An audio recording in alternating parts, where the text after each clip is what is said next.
नमस्कार, एक बार फिर आप सभी का स्वागत। जैसा कि हमने हिंदी साहित्य के इतिहास में कालों के विषय में वर्णन कर रहे थे और भक्ति काल के विषय में हम पढ़ रहे हैं। तो भक्ति काल क्या है हमने आपको बताया, भक्ति काल का नामकरण क्या है ये भी हमने आपको पिछले वीडियोस में समझा दिया है।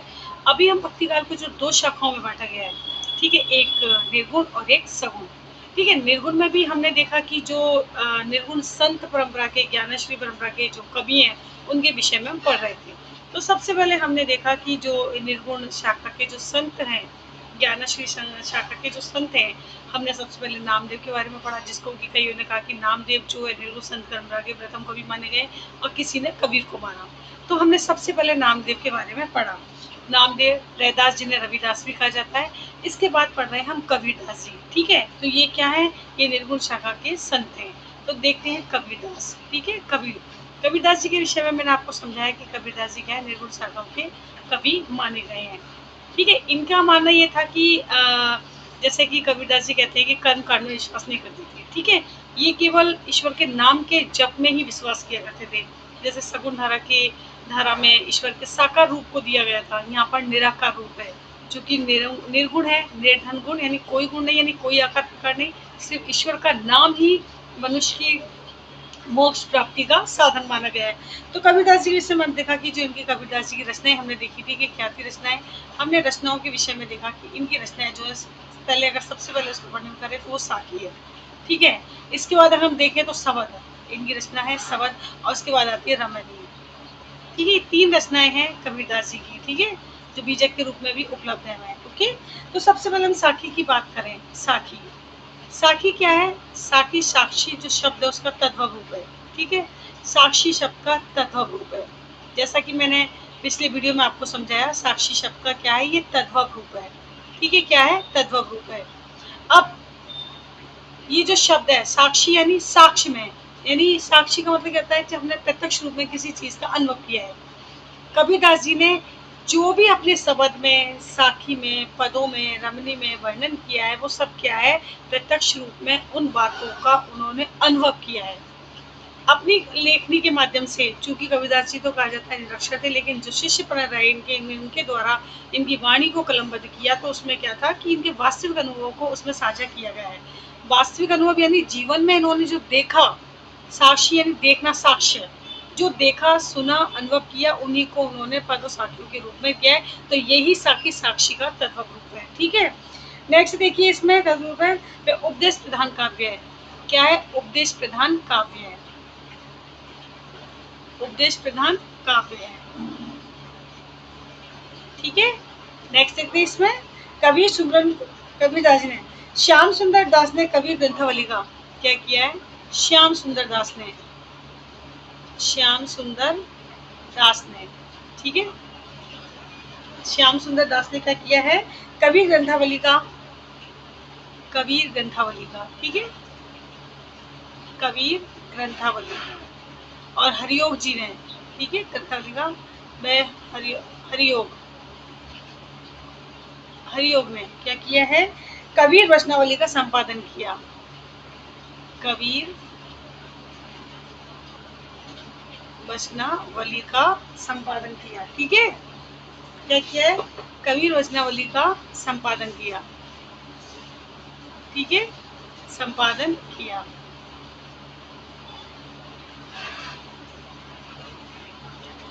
कबीरदास जी चूंकि यहाँ हम देखते हैं कि भक्ति काल में क्या है, गुरु को महत्व बहुत ज़्यादा दिया गया है, गुरु की महिमा का वर्णन किया है। जैसे कि कबीरदास जी ने अपने दोहों के माध्यम से भी वर्णन किया है कि गुरु गोविंद दो खड़े, काके लागू पाए, बलिहारी गुरु आपने गोविंद दियो बताया, यानी गुरु की महिमा का विशेष रूप से वर्णन किया है और गुरु को ईश्वर के समकक्ष माना गया है भक्ति काल में। ठीक है, कि गुरु को किसकी उपाधि दी गई है, ईश्वर की साक्षात ईश्वर की उपाधि दी गई है। ठीक है, शुक्ल जी ने कबीर की भाषा को, हम यहाँ पे कबीर की भाषा के बारे में देख रहे हैं, तो शुक्ल जी ने, ये ध्यान रखना कि श्याम सुंदर दास ने जो कबीर ग्रंथावली है और हरियोग जी ने कबीर वचनावली का संपादन किया। इसी प्रकार से शुक्ल जी कबीर की भाषा को, शुक्ल जी ने, ठीक है, कबीर की भाषा को, कबीर की भाषा को, ठीक है, कबीर की भाषा को राजस्थानी, पंजाबी, राजस्थानी, पंजाबी, ठीक है, पंजाबी। मिली खड़ी बोली की सदृढ़ कहा है, पंजाबी मिली खड़ी जो बोली है, ठीक है, बोली को क्या कहा है, सद्दू कड़ी भाषा कहा है। तो वैसे तो सबसे इम्पोर्टेंट बात ये है कि ये पूछा जा सकता है सद्दू कड़ी का है कि सद्दू कड़ी भाषा का प्रयोग किसके द्वारा किया गया है। तो आपको ध्यान रखना है सद्दू कड़ी भाषा केवल और केवल कबीरदास जी के प्रयोग के लिए। ये किसने कहा है, ये शुक्ल जी ने कहा है, ठीक है। ये राजस्थानी पंजाबी मिली खड़ी बोली को उन्होंने कहा है। तो सद्दू कड़ी कौन सी भाषा, खड़ी बोली। अब क्यों कहा सद्दू कड़ी, क्योंकि कबीरदास जी घुमंतु प्रवृत्ति के थे, यानी एक स्थान से दूसरे घूमते रहते थे। तो साधुओं की संगति, यानी जहाँ जहाँ गए उनकी भाषाओं का प्रभाव इनके, आप देखिए इनकी साखी में, शबद में, रामबनी में, सब में देखने को मिलता है। अब राजस्थानी पंजाबी जो खड़ी बोली है, इसी को सद्दू कड़ी शुक्ल जी के द्वारा कहा गया है, ठीक है। श्याम सुंदर दास ने खड़ी बोली, श्याम सुंदर दास ने, ठीक है, श्याम सुंदर दास ने खड़ी बोली, ठीक है, खड़ी बोली राजस्थानी पंजाबी, राजस्थानी पंजाबी, ठीक है, ब्रज और पूर्वी आदि के मिश्रण को, ब्रज और पूर्वी आदि के मिश्रण को, पूर्वी आदि के मिश्रण को, ठीक है, मिश्रण को क्या कहता है, मिश्रण को, मिश्रण के कारण, मिश्रण के कारण क्या है, इनकी भाषा को, किनकी, कबीरदास जी की भाषा को, इनकी भाषा को पंचमेल खिचड़ी कहा है, पंचमेल खिचड़ी कहा है। देखो जैसे शुक्ल जी ने इनकी जो खड़ी बोली थी उसे क्या नाम दिया था, सद्दू कड़ी का नाम दिया, ठीक है। इसी प्रकार से क्या है, ये जो हमारे श्याम सुंदर दास जी हैं, इन्होंने क्या कहा है कि इनकी खड़ी बोली राजस्थानी, पंजाबी, ब्रज और पूर्वी, ये पांचों भाषाओं के मिश्रण के कारण इसको क्या नाम दे दिया, इन्होंने एक नाम दे दिया पंचमेल खिचड़ी। यानी इनकी भाषा खिचड़ी है, यानी सभी भाषाओं का इनकी साखियों में, इनके शब्द में, इनकी रवनी में उसका मिश्रण देखने को मिलता है। इसलिए इन्हें कहीं तो सद्दू कड़ी भाषा का प्रयोग के लिए कहा जाता है और कहीं पंचमेल खिचड़ी के लिए कहा जाता है। तो प्रश्न दोनों ही तरीके से आता है कि सद्दू कड़ी भाषा का प्रयोग किसके द्वारा कहा, कबीरदास जी के द्वारा।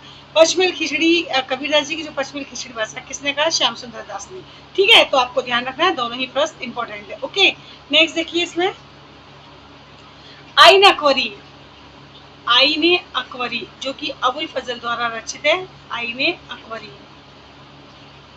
ठीक है, किसने लिखी है, ये अबुल फजल ने, अबुल फजल कबीर रहे हैं अकबर के दरबार के, ठीक है। मैं कबीर को मुवाहिद कहा है, अकबरी में कबीर को मुवाहिद कहा है, मुवाहिद कहा है, ठीक है, किसमें, आईन अकबरी में, किसने कहा है, अबुल फजल ने, ठीक है। हजारी प्रसाद द्विवेदी क्या कहते हैं इनके विषय में, देखिए हजारी प्रसाद द्विवेदी इनकी जो भाषा शैली है उसको लेकर इनके द्वारा क्या कहा गया है, हजारी प्रसाद द्विवेदी के द्वारा क्या कहा गया है कि जो कबीर की भाषा पर कबीर का जबरदस्त अधिकार था, भाषा पर क्या था, कबीर का जबरदस्त अधिकार था, ठीक है, अधिकार था। वे वाणी के डिक्टेटर थे, वे वाणी के डिक्टेटर थे, ठीक है। किसने कहा है, ये कहा है हजारी प्रसाद द्विवेदी ने, ठीक है। किसने कहा, हजारी प्रसाद कहा है कि भाषा पर कबीर का बहुत जबरदस्त अधिकार था और ये क्या था, वाणी के डिक्टेटर थे। तो ये सभी बातें जो हैं हमने देखी कि साखी के संदर्भ में है, शुक्ल जी के द्वारा, द्विवेदी जी के द्वारा, श्याम सुंदर के द्वारा इनकी भाषा शैली को लेकर जो भी बातें कही गई है वो सारी इंपॉर्टेंट है। जैसे शुक्ल जी इनको क्या कहते हैं कि ये क्या है, सद्दू कड़ी भाषा के प्रयोगकार है। श्याम सुंदर जैसे इनकी भाषा को लेकर कहते हैं पंचमेल खिचड़ी है। इसी प्रकार हजारी प्रसाद द्विवेदी क्या कहते हैं कि इनका तो भाषा पर बहुत अच्छा अधिकार था और हो सकता है ये वाणी के डिक्टेटर रहे उस समय, ठीक है। जैसा कि आईने अकबरी में अबुल फजल ने कबीर को मुवाहिद कहा है। तो ये सारी बातें क्या बताती हैं, कबीरदास जी की विशेषताओं का वर्णन कर रही हैं। आपको इनके विषय में ध्यान रखना है। हमने साखियां पढ़ी, अब देखते हैं हम शबद जो कि किसके द्वारा रचित है, ये भी रचित है किसके द्वारा, कबीरदास जी के द्वारा। शब्द, देखो शब्द क्या है, शब्द के लिए पद या वाणी का प्रयोग किया जाता है। शब्द क्या होता है, तो शब्द के लिए पद या वाणी का प्रयोग होता है। ठीक है, किसका होता है, वाणी का प्रयोग। ठीक है, शब्द के लिए पद या वाणी का प्रयोग है। ठीक है, तो ये हमारा हो जाता है। ठीक है, पहला। नेक्स्ट पॉइंट है, इसमें अधिकांश शब्द रागबद्ध हैं। जो अधिकांश शब्द हैं, ठीक है, अधिकांश शब्द क्या है, रागबद्ध है। रागबद्ध का मतलब क्या होता है, गेय पद। गेय पद यानी जो गाने योग्य होते हैं, गेय यानी गाए जा सके, गेय के पद, ठीक है, वो रागबद्ध कहलाते हैं। ठीक है, नेक्स्ट है, भाषा इनकी क्या है, ब्रज और पूर्वी बोली मिश्रित है। भाषा अगर इनकी पूछी जाती है शब्द की, तो क्या है, इस शब्द की भाषा ब्रज है। ठीक है, और पूर्वी बोली मिश्रित, और पूर्वी बोली क्या है, मिश्रित है। ठीक है, नेक्स्ट अगर हम देखें तो इसमें सिद्धों के चर्या पदों का अलग चरण, सिद्धों के चर्या पदों का अलग चरण, यानी सिद्धों के द्वारा जो भाषा शैली का प्रयोग किया गया है, वो भाषा शैली शब्द में भी दिखाई देती है। ठीक है, अलग चरण। ठीक है, नेक्स्ट देखिए, श्याम सुंदर दास द्वारा 403 शब्द संकलित, श्याम सुंदर दास द्वारा। ठीक है, श्याम सुंदर दास द्वारा कितने पदों का संकलन किया गया है, 403 पदों का संकलन, 403। ठीक है, शब्द जो है संकलित किए गए, किसके द्वारा किए गए, श्याम सुंदर दास के द्वारा, जो कि क्या कहती हैं, श्याम सुंदर दास कहते हैं कि इनकी भाषा को जिन्होंने पश्चिमी खिचड़ी कहा है। ठीक है, तो उनके द्वारा संकलित है। ठीक है, मुख्यतः ब्रह्म एवं जीव के भावात्मक, इसमें वर्णन किसका है, विषय वस्तु क्या है, कथानक क्या है, तो मुख्यतः आपको ध्यान रखना है शब्द में क्या बताया गया है, मुख्यतः है ब्रह्म एवं जीव के, ब्रह्म एवं जीव के, ठीक है, जीव के क्या है, भावनात्मक संबंधों का, भावनात्मक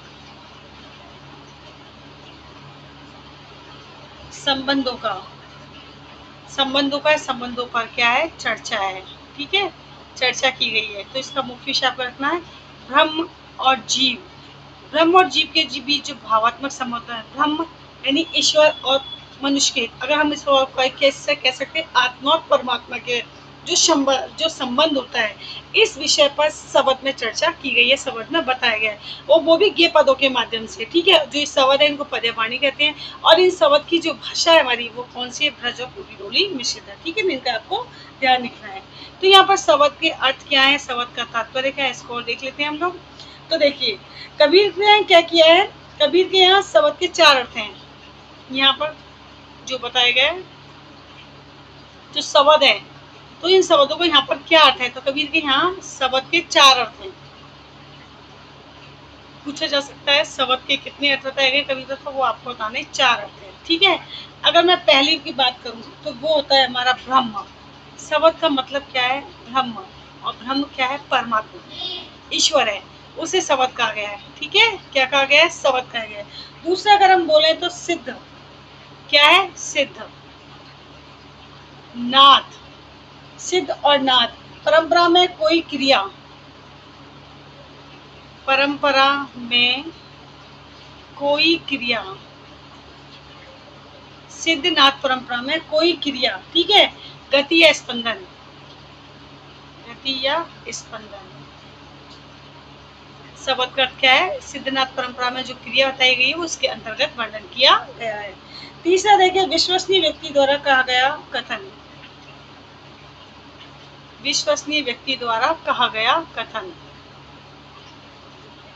व्यक्ति द्वारा कहा गया क्या है, कथन, वो क्या है, वो हमारा शब्द है। तो शब्द के 4 अर्थ बताए जा रहे हैं, जैसे ब्रह्म है, जैसे सिद्धनाथ परंपरा में कोई गति क्रिया है, या सिद्ध व्यक्ति द्वारा या विश्वसनीय व्यक्ति द्वारा कोई कथन कहा जाता है, वो शब्द के संदर्भ माना जाता है।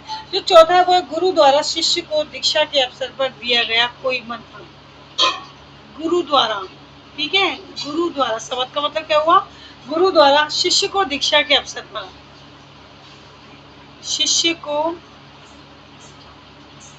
दीक्षा के अवसर पर, दीक्षा के अवसर पर दिया गया कोई मंत्र, दिया गया कोई मंत्र क्या कहलाता है? वो कहलाता है शब्द। शब्द के चार अर्थ होते हैं कबीरदास जी के द्वारा।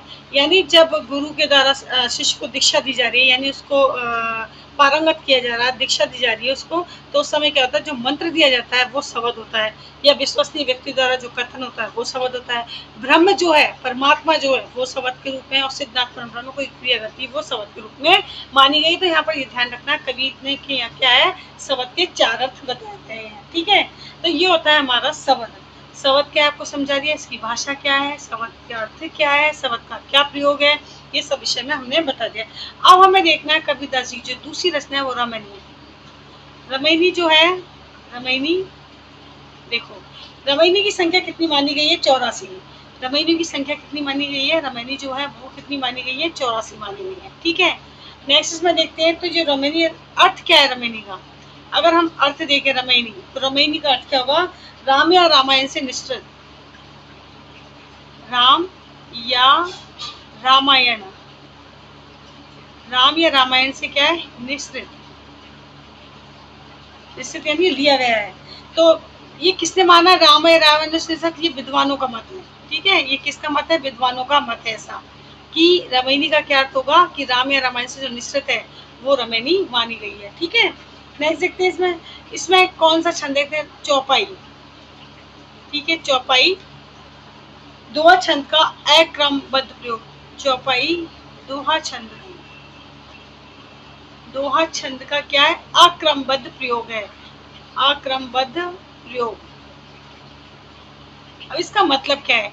देखो, जैसे तुलसीदास जी ने रामचरितमानस में चौपाई छंद का बहुत अच्छे से प्रयोग किया, दोहा का भी है, और जैसे जायसी ने पद्मावत में किया है, तो उसमें क्या है कि इनका क्रम बहुत ही सटीक है, बहुत अच्छे ढंग से किया गया है। जबकि कबीरदास जी के द्वारा क्या है, रामायणी में दोहा छंद का अक्रमबद्ध प्रयोग है, क्रमबद्ध नहीं है। ठीक है, तो इसका मतलब ये होता है। अब इनकी हम भाषा देख लेते हैं कि भाषा कौन सी है किसकी? रामायणी की। तो रामायणी की अगर भाषा देखें तो क्या है? ब्रज और पूर्वी बोली मिश्रित। अब चूंकि ज्यादातर आपने देखा होगा कि कबीरदास जी के द्वारा ब्रज, खड़ी बोली, राजस्थानी, पंजाबी सबका प्रयोग किया गया है। ठीक है, ब्रज और पूर्वी बोली मिश्रित है, तो दोनों ही बोलियों का मिश्रण जो है आपका किस में आता है? रामायणी में आता है। तो ये है कबीरदास जी की जो रचना है रामायणी, इसका एक सार। नेक्स्ट देखिए, अब हम देखते हैं इसमें दादू दयाल। कौन है? दादू दयाल संत हुए निर्गुण संत परंपरा के। तो दादू दयाल जो है कौन है और क्या है, इनके विषय में हम देख लेते हैं। दादू दयाल, देखो दादू दयाल जो आपके क्या है, इनकी रचनाएं अगर हम बात करें, कि रचनाएं अगर हम बात करें तो इसकी रचना बहुत महत्वपूर्ण है, ध्यान रखना है आपको। वो है हरडे वाणी, हरडे वाणी। ठीक है, क्या है? हरडे वाणी। किसकी रचना है? दादू दयाल की। और दूसरी है इसकी अंगवधु। कौन सी है? अंगवधु। ये दोनों रचनाओं के नाम आपको ध्यान रखने हैं, जो हरडे वाणी है और ये अंगवधु है, इंपॉर्टेंट है।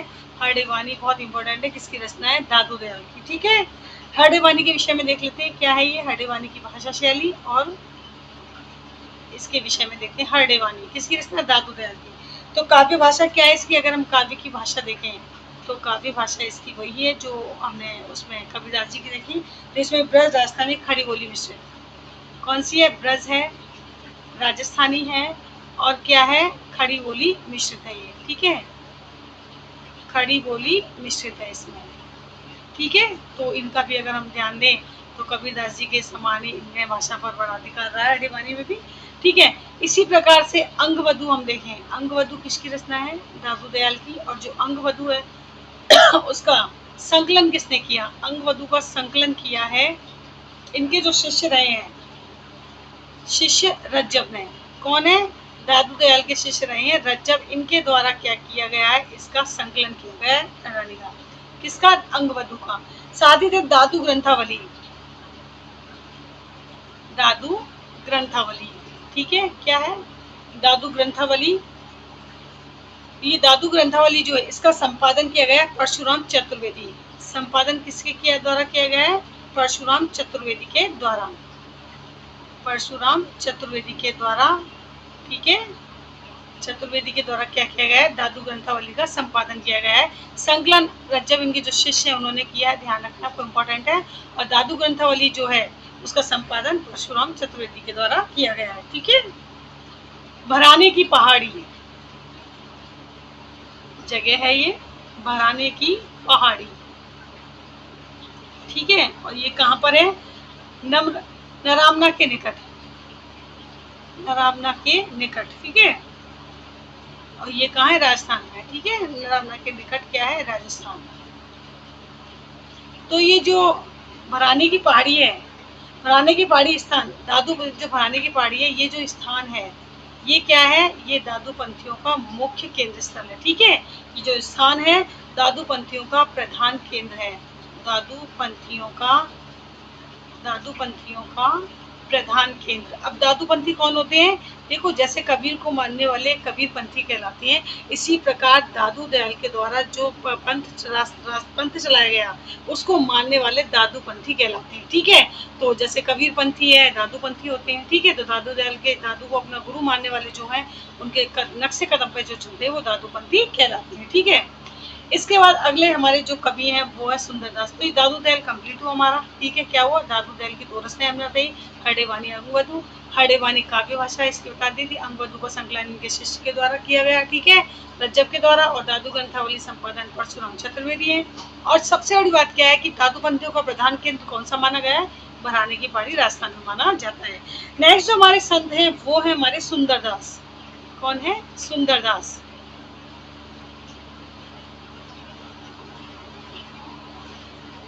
अभी हम निर्गुण संत परंपरा के जो कवि हैं, संत हैं, उनके विषय में पढ़ रहे हैं। तो हमें ध्यान रखना है, भक्ति काल में 2 शाखाओं के बारे में बताया गया। तो निर्गुण के विषय में भी देख रहे हैं सुंदरदास। तो सुंदरदास के देखिए इनकी रचनाएं देख लेते हैं पहले कौन सी हैं, कि इनकी रचनाओं के विषय में देख लेते हैं। इनकी रचनाएं इनकी ज्ञान समुद्र और सुंदर विलास। कौन सी है, ज्ञान समुद्र। ठीक है, ज्ञान समुद्र व सुंदर विलास किसकी रचना है, ये सुंदरदास की है। तो इनके नाम पर ही है सुंदर विलास, तो ध्यान रखने की बात है आपको। ठीक है, ज्ञान समुद्र। दूसरी बात क्या है, भक्ति व नीति परक रचनाएं। सुंदरदास की रचना कैसी थी, भक्ति व नीति परक रचनाएं। कैसी है, भक्ति व नीति परक रचनाएं। अब चूंकि हम भक्ति काल पढ़ रहे हैं, देखो समझने वाली बात यह है, तो निश्चित रूप से भक्ति काल में है तो भक्ति से ओतप्रोत जो रचनाएं हैं वो ही इन कवियों की रही है। कोई फर्क नहीं पड़ता कि निर्गुण कौन सा, सगुण कौन सा, लेकिन भक्ति का मुख्य आधार, कथानक, विषय वस्तु क्या रहेगी, हमारी भक्ति भावना रही, भगवत विषय रहा इसका आधार क्या रहा है, भगवत विषय, यानी ईश्वर की आराधना की गई है। अब जैसा कि मैंने स्टार्टिंग में भक्ति विषयक भक्ति धारा के उत्पन्न होने के विषय में आपको बहुत सारी बातें बताई थी। किसी ने कहा मुस्लिम आक्रमणों से बचने के लिए, किसी ने कहा इससे बचने के लिए, ब्राह्मणों को क्षय होने से बचने के लिए, काफी सारे कारण रहे थे। तो कोई भी कारण हो, कहीं ना कहीं कहते हैं कि जब मंथन होता है तो कुछ ना कुछ अच्छा ही निकलता है। जैसे समुद्र मंथन हुआ तो बहुत सारी चीजें निकली, तो इसमें भी जो मंथन हुआ तो इससे क्या हुआ, हमारे सामने कितने संत, उच्च कोटि के संत हमें मिले, जिन्होंने साहित्य के माध्यम से, अपने साहित्य के माध्यम से समाज में एक नव चेतना जागृत की। चाहे वो तुलसीदास जी हैं, चाहे वो जायसी हैं, चाहे हमारे कबीरदास जी हैं, नामदेव हैं, कोई भी कवि है, संत हैं, उनके द्वारा समाज को एक नई राह दी गई, भगवत विषय के संबंध में बताने का एक नया मौका मिला। तो ये हमारे लिए बहुत अच्छा विषय रहा है, क्योंकि एक भक्ति काल ही था जिसमें इतने उच्च कोटि के संत और कवि ये सब हमें मिले। ठीक है, तो सुंदरदास की क्या है, भक्ति व नीति परक रचना है। ठीक है, इसके बाद भाषा इनकी परिष्कृत क्या है, भाषा कैसी है इनकी, भाषा जो है परिष्कृत ब्रज है। कैसी है, परिष्कृत ब्रज है, यानी बिल्कुल मजी हुई ब्रज है। जो भाषा होती है वो पूरी तरह से ब्रज भाषा का यहाँ पर प्रयोग किया गया है। अब यहाँ पर छंद कौन से प्रयोग किए गए सुंदरदास जी के द्वारा, और कौन सी रचना है, ज्ञान समुद्र सुंदर विलास। तो छंद उनके द्वारा प्रयोग किया गया है दोहा, कवित्व, सवैया। दोहा, कवित्व और सवैया। सवैया छंद पर अगर हम बात करें तो एक बात ध्यान रखना कि राजस्थान का बड़ा अधिकार रहा सवैया छंद का, यानी उनके द्वारा बहुत ही अच्छे ढंग से पूरे काव्य उसमें क्या किया है कि सवैया छंद का बहुत अच्छे से प्रयोग किया है। ठीक है, अब आते हैं रज्जब। रज्जब कौन है, दादू दयाल के संत है, जिन्होंने हमने अभी अब जस्ट आपको बताया था कि रज्जब के द्वारा क्या किया गया था। जो दादू दयाल का ग्रंथ है कौन सा था, अंगवधु उसका संकलन रज्जव के द्वारा किया गया। तो रज्जव भी निर्गुण धारा के संत रहे हैं। तो रज्जव के विषय में देख लेते हैं क्या है। ये दादू के शिष्य हैं, जैसा कि मैंने बताया। ठीक है, दादू के शिष्य हमने अंगवधु में देखा था इसको कि उन्होंने अंगवधु का संकलन किया, पहली बात। तो दूसरा क्या है, पूरा नाम रज्जव अली खान। अगर इनका पूरा नाम पूछे तो पूरा नाम रज्जव अली खान। रज्जव अली खान इनका पूरा नाम है। ठीक है, नेक्स्ट देखिए इसमें दादू की वाणी का अंगवधु नाम से संपादन। दादू की जो वाणी है यानी उनके जो संरचना है वाणी, उसका इन्होंने किस नाम से संकलन किया। दादू की वाणी का अंगवधु नाम से संकलन किया है। अंगवधु, ठीक है, अंगवधु नाम से संपादन, संकलन नहीं संपादन है, नाम से संपादन। ठीक है, किसका है, दादू की वाणी का। ठीक है, तो ये है रज्जव। नेक्स्ट जो हमारे संत आते हैं संत ज्ञानेश्वर। हमने नाम सुना बहुत अच्छे इनका, संत ज्ञानेश्वर। इनके विषय में कई सारे जो बच्चों को दिखाने के संदर्भ में संत ज्ञानेश्वर से संबंधित कई अच्छे इनके जीवन के विषय से संबंधित बताया गया है। ठीक है, तो संत ज्ञानेश्वर देखो बारकारी संप्रदाय के प्रथम उन्नायक एक संप्रदाय रहा है बारकारी। जो बारकारी संप्रदाय है, ठीक है, बारकारी संप्रदाय प्रथम उन्नायक माने जाते हैं। ठीक है, प्रथम उन्नायक के प्रथम उन्नायक यानी ऊंचा उठाने वाले कौन रहे हैं, ये हमारे ये रहे हैं संत ज्ञानेश्वर। ठीक है, दूसरी अगर बात करें तो बारकरी अर्थात बारकरी का मतलब क्या है। देखो बारकरी क्या है, अर्थात क्या होगा, बारी तथा करी दोनों को अलग कर देते हैं। बारकरी में बारी तथा करी ये दो शब्द हैं। ठीक है, बारी तथा करी। ठीक है, अर्थात परिक्रमा करने वाला, अर्थात परिक्रमा करने वाला। ठीक है, क्या कहा गया, बारकरी कहा गया। ठीक है, नेक्स्ट देखिए बारकरी संप्रदाय का उद्भव दक्षिण भारत के, बारकरी संप्रदाय का उद्भव क्या है, दक्षिण भारत के पंढरपुर, दक्षिण भारत के पंढरपुर। ठीक है, कहाँ पर है, दक्षिण भारत में। ठीक है, पंढरपुर नामक स्थान पर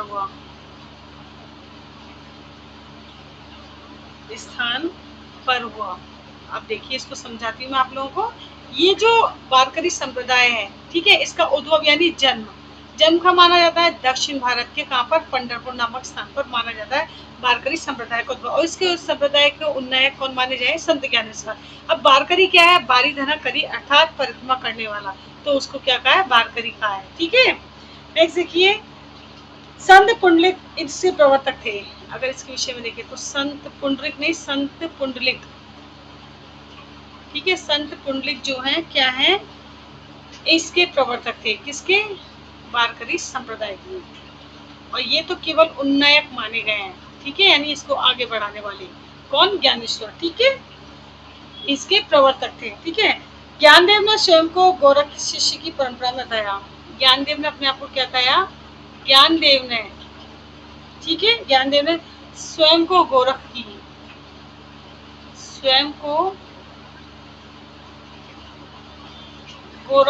ठीक है, गोरख की शिष्य परंपरा में बताया, शिष्य परंपरा में बताया। अब ये जो संत ज्ञानेश्वर हैं, इनका क्या मानना था कि जो गोरखनाथ के शिष्य रहे हैं उसी शिष्य परंपरा से स्वयं को मानते थे कि संत ज्ञानेश्वर, तो स्वयं ही अपने आप को क्या किया इन्होंने, गोरख की जो शिष्य परंपरा है उसका एक अभिन्न अंग अपने आप को माना है। ठीक है, ज्ञानेश्वरी देखो क्या है, ज्ञानेश्वरी, संत ज्ञान है, ज्ञानेश्वर है तो ज्ञानेश्वरी। ठीक है, ज्ञानेश्वरी। ठीक है, वह अमृता अनुभव, वह अमृता अनुभव, अमृता अनुभव ये क्या है, ये इनकी प्रमुख रचनाएं हैं। ठीक है, क्या है, प्रमुख रचनाएं हैं ये। ठीक है, कौन सी? ज्ञानेश्वरी और अमृता अनुभव इनकी प्रमुख रचनाएं मानी जाती है। ठीक है, कौन सी वाली प्रमुख रचनाएं आती है? तो हमने देखा कि रज्जव है, संत ज्ञानेश्वर है, ठीक है, और उसके बाद नेक्स्ट हमारे जो संत आते हैं वो हैं हमारे मलुकदास। कौन है? मलुकदास। ठीक है, कौन से हैं? मलुकदास। हमारे जो अन्य संत हैं वो कौन से हैं? मलुकदास हैं। देखिए मलुकदास के बारे में देख लें। इनका जन्म जो है, इनका जन्म कहाँ हुआ है? प्रयागराज में। ठीक है, प्रयागराज में इनका जन्म हुआ है। प्रयागराज में इनका क्या हुआ है? जन्म हुआ है। ठीक है, दूसरा अगर हम देखें तो ये सुख सागर में गुरु देवनाथ के पुत्र, सुख सागर में, ठीक है, सुख सागर में क्या है? गुरु देवनाथ के पुत्र, गुरु देवनाथ के पुत्र, देवनाथ के पुत्र पुरुषोत्तम का गुरु रूप में स्मरण, पुरुषोत्तम का, पुरुषोत्तम का गुरु रूप में स्मरण, गुरु रूप में क्या होगा? स्मरण। क्या सुख सागर में जो गुरु देवनाथ के पुत्र पुरुषोत्तम है, गुरु देवनाथ के जो पुत्र है उनका क्या? पुरुषोत्तम का क्या है? गुरु रूप में स्मरण किया गया है। ठीक है, सुख सागर में। ठीक है, जैसे कि महत्वपूर्ण इनकी रचना, मलुकदास की महत्वपूर्ण रचना, ठीक है, इनकी जो महत्वपूर्ण रचना है वो क्या है? ज्ञान बोध। किसकी है? मलुकदास की ज्ञान बोध महत्वपूर्ण रचना है ये। ठीक है, और इसका अगर भाषा पूछी जाती है तो वो कौन सी होगी? अवधी भाषा। ठीक है, कौन सी होगी? अवधी भाषा। नेक्स्ट अगर हम बात करें तो इनकी जो भाषा है कैसी है? इनकी भाषा, इनके साहित्य की भाषा कैसे है?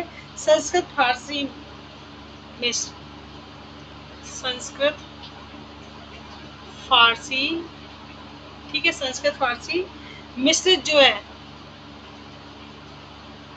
ठीक है, मिश्रित कौन कौन सी? ब्रज और अवधी मानी गई है। ठीक है, कौन सी?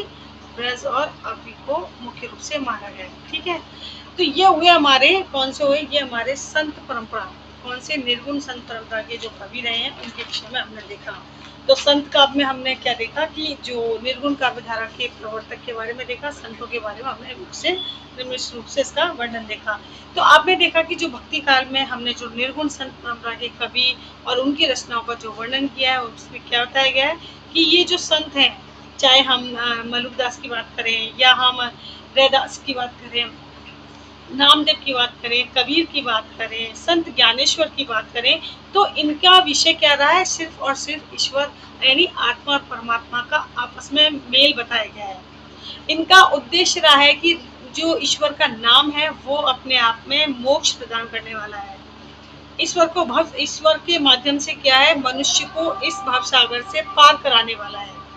वो किसी साकार रूप का वर्णन नहीं करते, वो केवल उनकी विशेषताओं के बारे में ये बताते हैं कि उन्होंने जात पात का विरोध किया, उन्होंने वर्ण व्यवस्था का विरोध किया, उन्होंने सबसे बड़ी बात ये थी कि क्या किया कि उन्होंने सदगुरु यानी गुरु को महत्व दिया। जैसा कि अभी पिछले में थोड़ी देर पहले मैं आपको बता रही थी, कविता सी दो के माध्यम से, साखियों के पदों के माध्यम से हम देखते हैं, वो कहते हैं कि गुरु गोविंद दो खड़े। साथ ही इसमें कर्म कांडों का विशेष रूप से क्या किया गया? खंडन किया गया है। किसका मंडन किया? यानी किसके बारे में बताया? सिर्फ ईश्वर की महिमा का वर्णन किया है। और खंडन क्या किया है? जो कर्म कांड है। कविता से तो साफ कहते थे कि अगर मनुष्य छापा तिलक लगाए के भयाना पंडित कोई, मनुष्य अगर छापा तिलक लगा के पंडित हो जाता तो सारे ही आज पंडित होते हैं। ठीक है, अगर सिर मुंडवा कर ईश्वर की प्राप्ति हो जाती तो भेड़ों के तो हर दिन ही सिर मुंडते हैं, तो शायद वो सबसे पहले ईश्वर की सानिध्य में होती। तो लेकिन ऐसा नहीं है, उन्होंने साफ और साफ मना किया है, कर्मकांडों को बिल्कुल खंडन किया है। कोई सभी इनकी रचनाओं में इस तरह का कोई महत्व नहीं दिया गया है।